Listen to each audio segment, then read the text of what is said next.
இரவு ஜெபம். கர்த்தருக்கு ஸ்தோத்திரம். யோசுவாவின் புஸ்தகம் 1வது அதிகாரம் 5வது வசனம். நீ உயிரோடு இருக்கும் நாளெல்லாம் ஒருவனும் உனக்கு முன்பாக எதிர்த்து நிற்பதில்லை.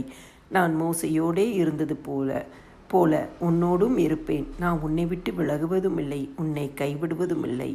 கர்த்தர் கொடுத்த நல்ல வார்த்தைகளுக்காய் கர்த்தருக்கு நன்றி செலுத்துவோமாக.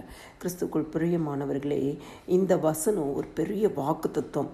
மோசே இறந்த பின்பு இஸ்ரவேல் ஜனங்களை வழிநடத்த வேண்டிய பொறுப்பு யோசுவாவுக்கு வந்தது. அவன் மனதில் பயம் இருந்தது, பொறுப்பின் பாரம் இருந்தது. ஆனாலும் ஆண்டவர் அந்த வார்த்தைகளை சொன்னவுடனே அதை பிடித்து கொண்டான்.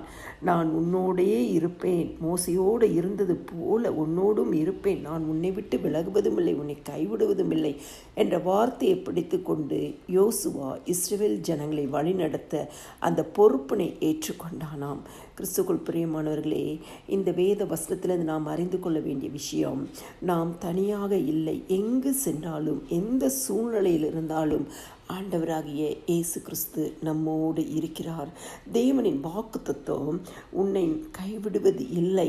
ஆண்டவர் நீங்கள் எப்படிப்பட்ட சூழ்நிலையில் கடந்து போனாலோ, எத்தனை வேதனையான சூழ்நிலையில் கடந்து போனாலோ, கண்ணீரின் பாதையில் கடந்து போனாலோ, ஆண்டவர் சொல்கிறார், உங்களை நான் கைவிட மாட்டேன் என்று சொல்லி அவர் நம்மளை தீற்றுகிற தேவனாய் இருக்கிறார்.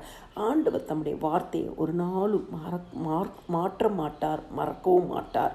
இந்த இடத்துல யோசுவாவுக்கு இருந்த பயம் எல்லாம் அகன்று போயிறதை நம்ம பார்க்கிறோம்.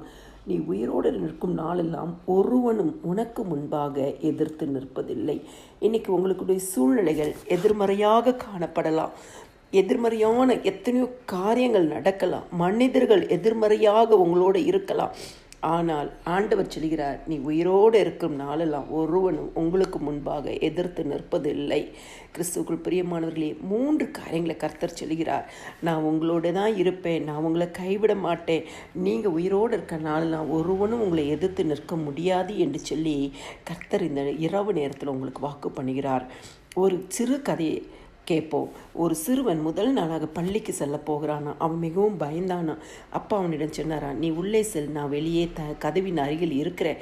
அந்த சிறுவன் தைரியமாக உள்ளே சென்றான். ஏன் என்று சொன்னால் அவனுக்கு தெரியும் அப்பா அருகில் இருக்கிறார். அதே போல் நம் வாழ்க்கையில் எந்த சூழ்நிலை நம்ம கடந்து போனாலும் இந்த வாக்குத்தத்த வசனம் நம்மளோடு இருக்கிறது என்று சொன்னால், நான் உன்னோடே இருப்பேன், உன்னை கைவிடுவதில்லை சொன்ன தேவன் உங்களை கைவிடாதபடி நடத்துவார்.